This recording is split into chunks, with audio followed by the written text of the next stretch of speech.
Hello friends, मैं कालका IAS academy जो कि भोपाल में स्थित है, आपका एक बार फिर स्वागत करता हूं। इस वीडियो में हम बाल विकास एवं शिक्षा शास्त्र का विकास के सिद्धांत जानेंगे। हमने प्रीवियस लेक्चर में भी बात की थी कि किस प्रकार वृद्धि होती है और विकास होता है। तो ये वीडियो सिर्फ विकास के सिद्धांत,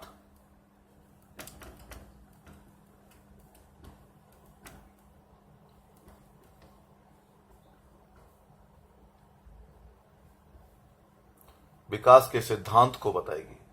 हमारे जो विकास के सिद्धांत हैं वो किस प्रकार हैं और किस प्रकार मान्य रखते हैं। हमारे विकास के सिद्धांत 11 हैं। कितने हैं? 11 हैं।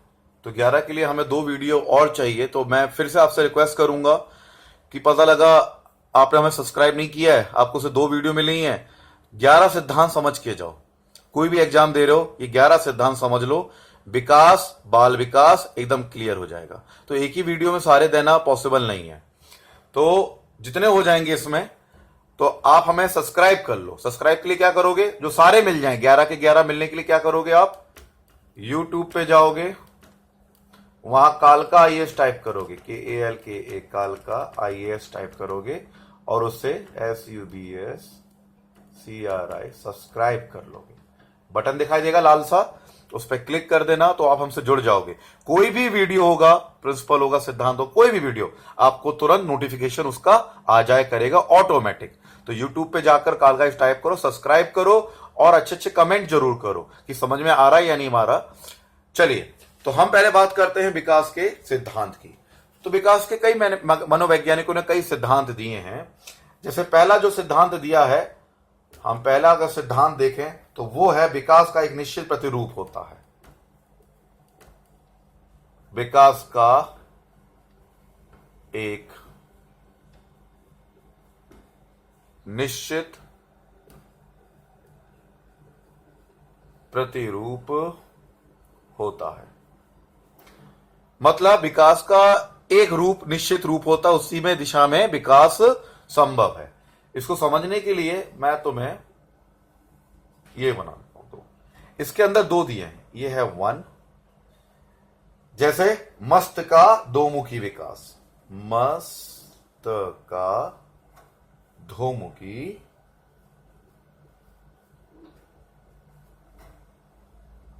विकास दिशा में।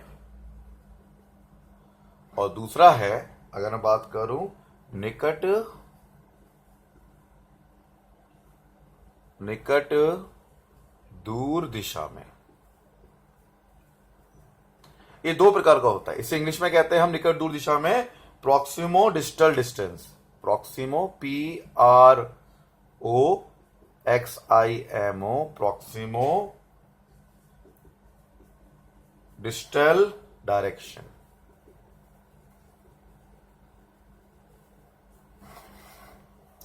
और मस्तिष्क 2मुखी विकास में होता है,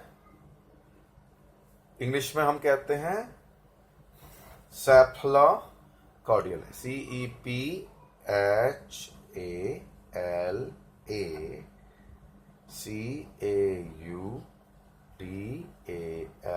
डायरेक्शन।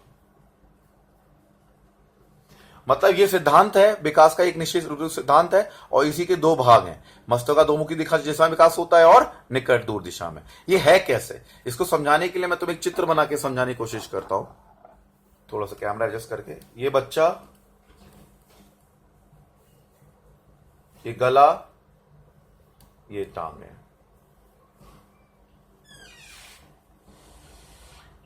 ठीक है। इस बालक का मस्तक का 2मुखी मतलब होता है, ये है देखो सिर, मस्तिष्क, ये है पैर, ये है धड़।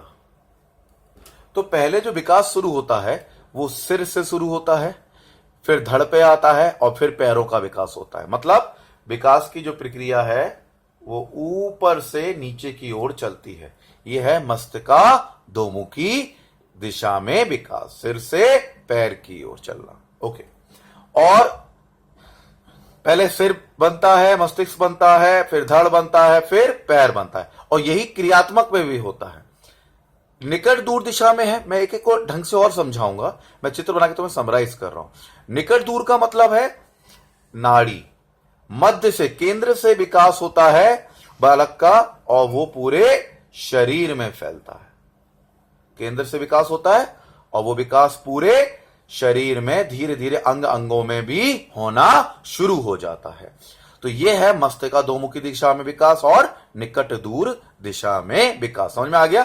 मस्तिष्क का मतलब ऊपर से नीचे पैरों तक, और निकट में केंद्र से बाकी के पूरे शरीर के अंगों तक की दिशा में विकास होता है। तो यह है विकास का एक निश्चित प्रतिरूप सिद्धांत। इसमें क्वेश्चन किस प्रकार आते हैं, अब मैं इसको एक एक करके समझा रहा हूं, इसे और इसे। मैं इसे मिटा देता हूं, फिर अपन इसको चर्चा करेंगे। ठीक है? ओके, ये बना रहने दो लड़का, तो मैं समझ में आता रहेगा किस प्रकार विकास होता है। देखो अब किसमें क्वेश्चन आते हैं, मैं तुम्हें क्वेश्चन बता रहा हूं। पहला अभी मैं तुम्हें पढ़ा रहा हूं मस्तिष्का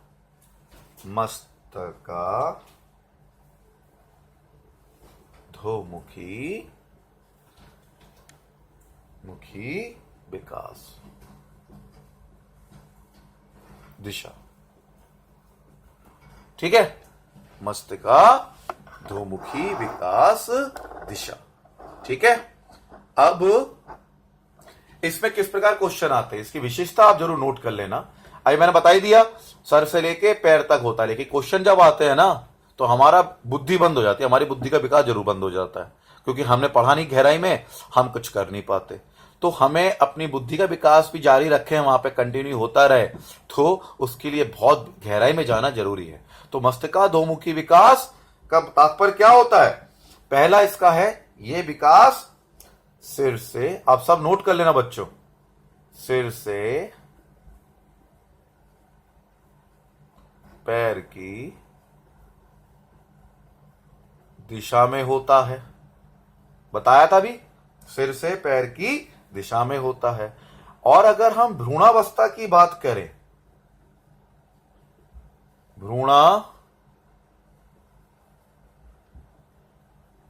की बात करें, तो पहले, इससे पहले क्या होगा, इसमें क्या होगा, देखो भ्रूणावस्था में क्या होता है, पहले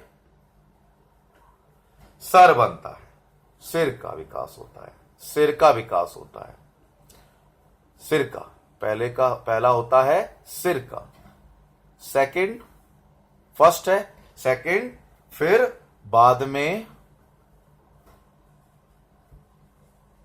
धड़ का, तथा उसके बाद जो विकास की प्रक्रिया हमारी चलती है निचले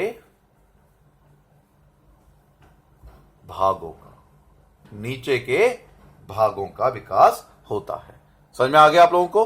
भ्रूणावस्था में बच्चा होता है, पहले सिर का विकास होता है, बाद में धड़ का विकास होता है, और फिर निचले भागों का। तो ये चीजें इसकी पुष्टि करती है विकास के सिद्धांत की, मस्तिष्काधोमुखी विकास की। फिर इसमें आ जाता है यही क्रियात्मक भी होता है, ये तो विकास है बनना, लेकिन ये क्रियात्मक भी होता है, जो क्रियाएं द्वारा संपन्न होता है। इसमें भी यही होता है, क्रियात्मक विकास अगर आता है, क्रियात्मक जो हम क्रियाओं के रूप में प्रकट करते हैं, क्रियात्मक विकास, जो क्रियात्मक विकास होता है, ये भी जन्म के बाद ही शुरू होगा। क्रियाएं बच्चा कब करेगा? जन्म के बाद की बात करें तो जो पहला होता है शिशु क्या करता है, जन्म के बाद, जो जन्मोत्सव होता है, जन्मोपरांत के बाद शिशु का सिर,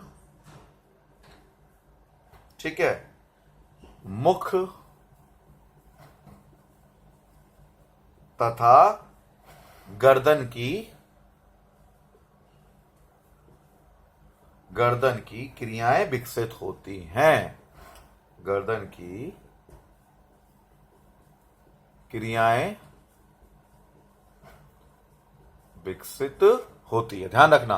क्रिया जो जन्मोपरांत के बाद क्रियात्मक विकास दिखा जाता है, तो शिशु का सिर, फिर मुख तथा गर्दन की क्रियाएं विकसित, इसमें भी सिर की बात है। तो मतलब जो सिर होता है मस्तिष्का दोमुखी विकास में सिर का विकास पहले होता है, फिर बाकी के धड़ का विकास संभव हो पाता है।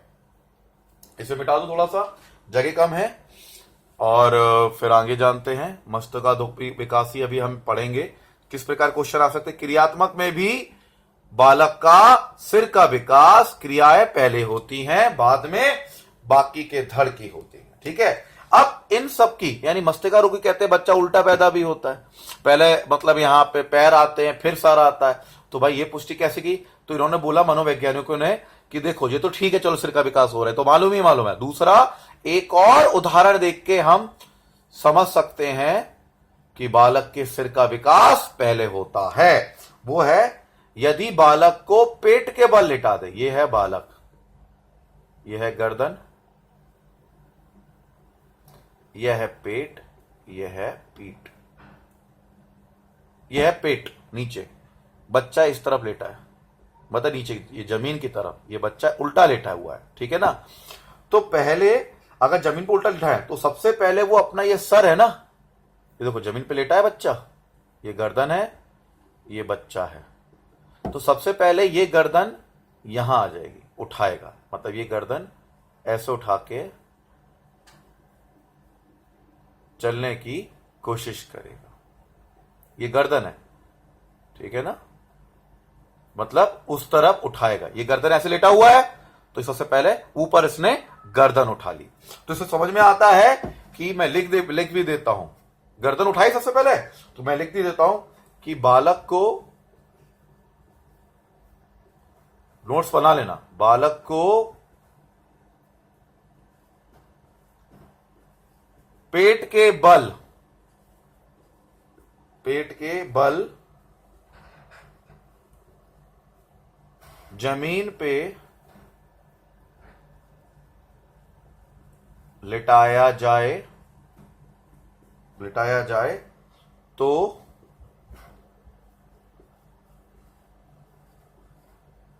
सर्वप्रथम अपने सिर को ऊपर करेगा, मुख गर्दन को ऊपर उठाता है, फिर बाद में उसका जो धड़ होता है ना, पहला देखो सिर, मुख, गर्दन, इसे ऊपर उठाएगा, लिफ्ट करेगा, उसके बाद उसका धड़ क्रियात्मक बनेगा, क्रिया करना शुरू करे, ऊपर उठाता है। समझ में आया। तो यह है मस्तिष्का दोमुखी विकास की बात। अब देखो क्लियर हो गया, पक्का। अगर स्पष्ट है कि शिशु का विकास सबसे पहले कहां हो रहा है, इसमें अगर मैं दो चित्र बना के देखूं तो शिशु का जो विकास सबसे पहले सिर का, उसके बाद धड़ और पैर का हो रहा है। बाल विशेषज्ञों ने विकास का यह क्रम केवल शारीरिक अंगों पर ही लागू नहीं माना, बल्कि यही क्रम मानसिक संवेदनाओं के विकास में भी लागू माना है। समझ में आ रहा है। जैसे ध्यान रखना, मानसिक जो सिर्फ अंगों तक नहीं है, संवेदनाएं होती हैं 4। तो ये जो है मस्तिष्का दोमुखी विकास, ये सिर्फ सिर का विकास हुआ, फिर मुख गर्दन मिला के तीनों का विकास हुआ, फिर धड़ का विकास हुआ, पैर का विकास हुआ, यहां तक सीमित नहीं है। ये वाला जो विकास है इसको उन्होंने संवेदनाओं का मानसिक विकास पे भी लागू किया है। अब ये संवेदनाओं का मानसिक विकास क्या हुआ, इससे भी पुष्टि कर सकते हो आप, मतलब इस सिद्धांत की, मस्तिष्का दोमुखी की आप व्याख्या कर सकते हो कि मानसिक संवेदनाएं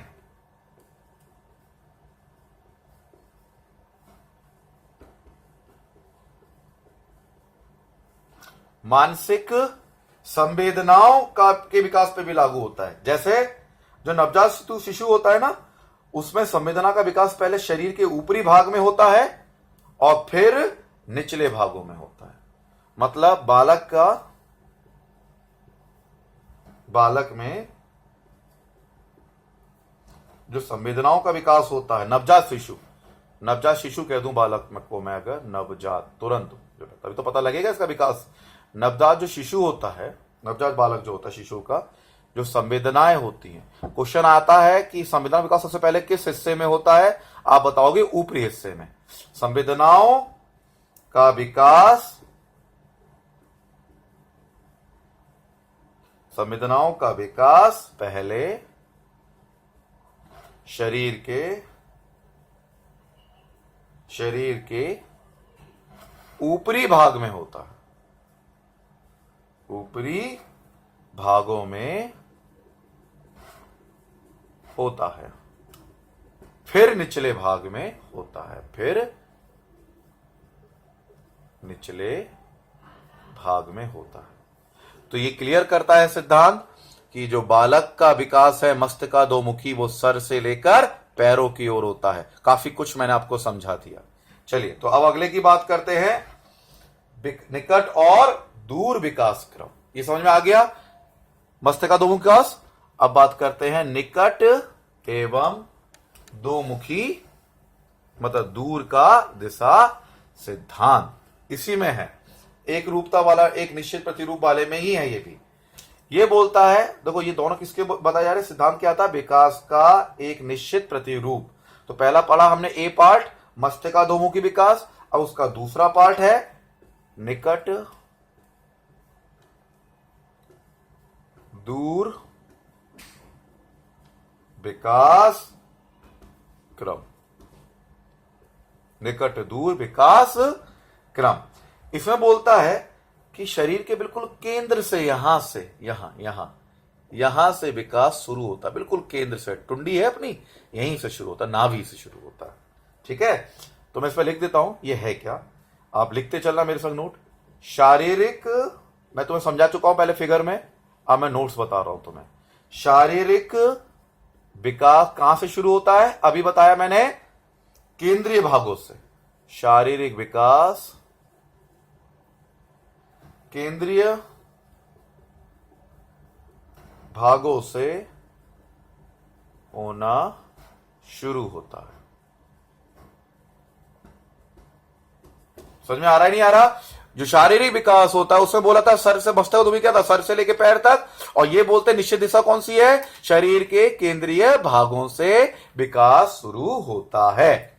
अब कैसे होता है भाई, चलो इसके दूसरे पॉइंट बना लो, ये तो एक पॉइंट हो गया, दूसरा पॉइंट बना लो, लिख लो।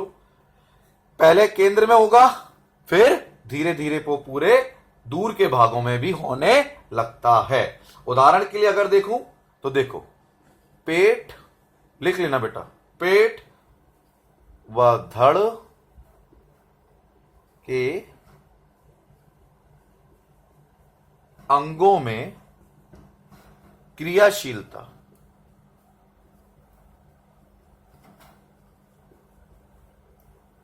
अंगों में क्रियाशीलता जल्दी होने लगती है। मतलब पेट और धड़ के अंगों में क्रियाशीलता जल्दी होती है, जल्दी होने लगती है।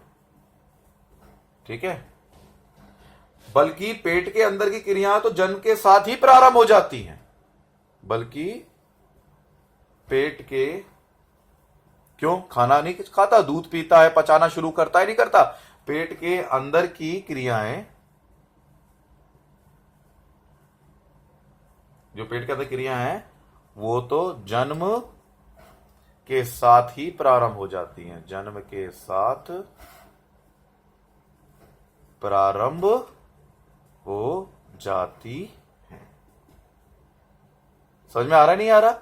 ये नोट्स बना लिए तो देखना, शरीर का विकास केंद्रीय भागों से होता है, शुरू होता है, पेट के धड़ के अंगों का क्रियाशीलता जल्दी शुरू हो जाती है, पेट के अंदर की क्रियाएं जन्म के साथ ही मानी जाती हैं। तो यह है निकट से, मतलब केंद्र से दूर की तरफ। इसमें 2 पॉइंट और लिख लो। क्वेश्चन आया हुआ है कि हाथ की क्रियाएं व नियंत्रण विकसित होता है, कैसे होता है, क्यों होता है, तो 2 पॉइंट और लिख लो, तुम्हारा ये भी खत्म हो जाएगा, निकट और दूर का सिद्धांत। इसमें बोला है, मतलब टीचर ने मनोवैज्ञानिकों द्वारा, इसी प्रकार जो कंधे होते हैं, कंधों तथा हाथों की क्रियाएं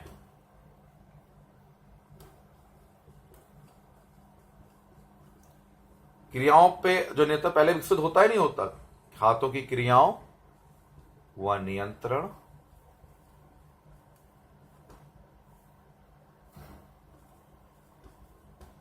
पहले विकसित होता है,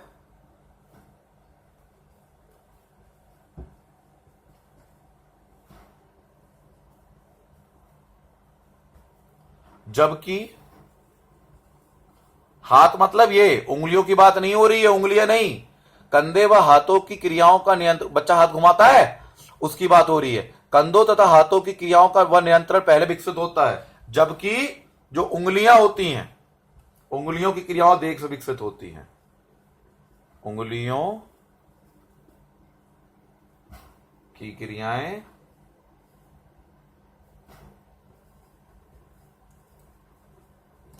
मैं माफी चाहूंगा, राइटिंग थोड़ी अच्छी नहीं आ पाती है। मैं पहले बता चुका हूं कि हमारे पास स्पेस बहुत कम है, ये आपके लिए हम बना रहे हैं वीडियो छोटा सा बोर्ड पे, तो जगह कम होने के कारण राइटिंग अच्छी नहीं आ पाती है हमारी बोर्ड पे, तो इसके लिए मुझे खेद है, लेकिन क्वालिटी में कमी नहीं मिलेगी, इसका वादा है। चलिए, तो उंगलियों की जो क्रियाएं होती हैं, है ना, वो देर से विकसित होती हैं, देर से विकसित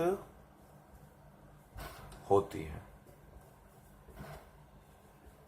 देर से विकसित होती है। ठीक है, अब सुन लो, जैसे जैसे ये है, इधर देखो चित्र है, ये हाथ है, ये है इसके, जैसे मैं थोड़ा सा कैमरा घुमाता हूं, पूरा आ जाएगा, अब समझ लो, मैं समझाता हूं। जैसे शिशु अपने हाथ को आसानी से ऊपर उठा लेता है, ये देखो शिशु है, इसने अपना हाथ, ये वाला हाथ ऊपर उठा लिया, ये हाथ है ना, ये हाथ इसने ऊपर उठा लिया, ये हाथ, चलो इधर एक और बना देता हूं। शिशु का हाथ ये है, इसने हाथ अपना आसानी से ऊपर उठा लेता है, एक तो हाथ ये है, आसानी से ऊपर उठा लेता, नहीं उठा लेता, यही हाथ है, ये ऊपर गया, ये फ्लो गया, तो ये एक हाथ अपनी आसानी से ऊपर उठा लेता है, किंतु किसी भी वस्तु को वो आसानी से नहीं पकड़ पाता, नहीं पकड़ पाता। समझ लो, ये मैं शिशु है, मान लो मेरा हाथ शिशु है, वैसे तो मेरा बहुत हाथ है, मोटा लग रहा है, लेकिन फिर भी इमेजिन कर लो समझने के लिए, ये हाथ है शिशु का, है ना, ऐसे है जब पैदा हुआ, मैं ऐसे उठा रहा हूं, ऐसे उठा रहा हूं, ऐसे कर रहा हूं, ऐसे कर रहा हूं, नहीं कर रहा, है ना, लेकिन हाथ की क्रिया पहले हो गई, मेरी कंधे की क्रिया हो गई, लेकिन जब वस्तु कोई आएगी, मान लो ये वस्तु है और मेरी माँ ने मुझे दी, ये दी लाके, तो मैं छू रहा हूं और ऐसे छूट गई, फिर मैं लाया वस्तु और ये हाथ है, हिल रहा है, ऐसे कर रहा हूं मैं, और वस्तु पकड़ाई, मम्मी ने लाके, ये लो, वे छूट गई। मतलब उंगलियां जो हैं उनकी क्रिया बाद में होती है, हाथ की क्रिया पहले, तो मतलब जो केंद्र होता है, केंद्र से ही विकास शुरू होता है और जो सभी अंगों में पहुंच जाता है। तो उम्मीद करता हूं तुम्हें समझ में आ रहा होगा, और कालका इसको सब्सक्राइब कर लो, मैं तुम्हें क्विकली बाकी के सिद्धांत भेजता रहूंगा जो भी है। तो अभी हमने विकास का एक सिद्धांत जाना, जो था मतलब मस्तकाधोमुखी और निकट दूर के विकास का क्रम, ठीक है, और ये दोनों किसके अंदर आते हैं, विकास का एक निश्चित प्रतिरूप के अंदर आते हैं। तो आप जाओ यूट्यूब पे कालका आईएएस टाइप करो, KALKAIAS, और वो खुल जाएगा, तो नीचे सब्सक्राइब कर लो, जिससे आपको जितने भी सिद्धांत हैं वो आपको मिलते रहेंगे हमारे द्वारा। धन्यवाद।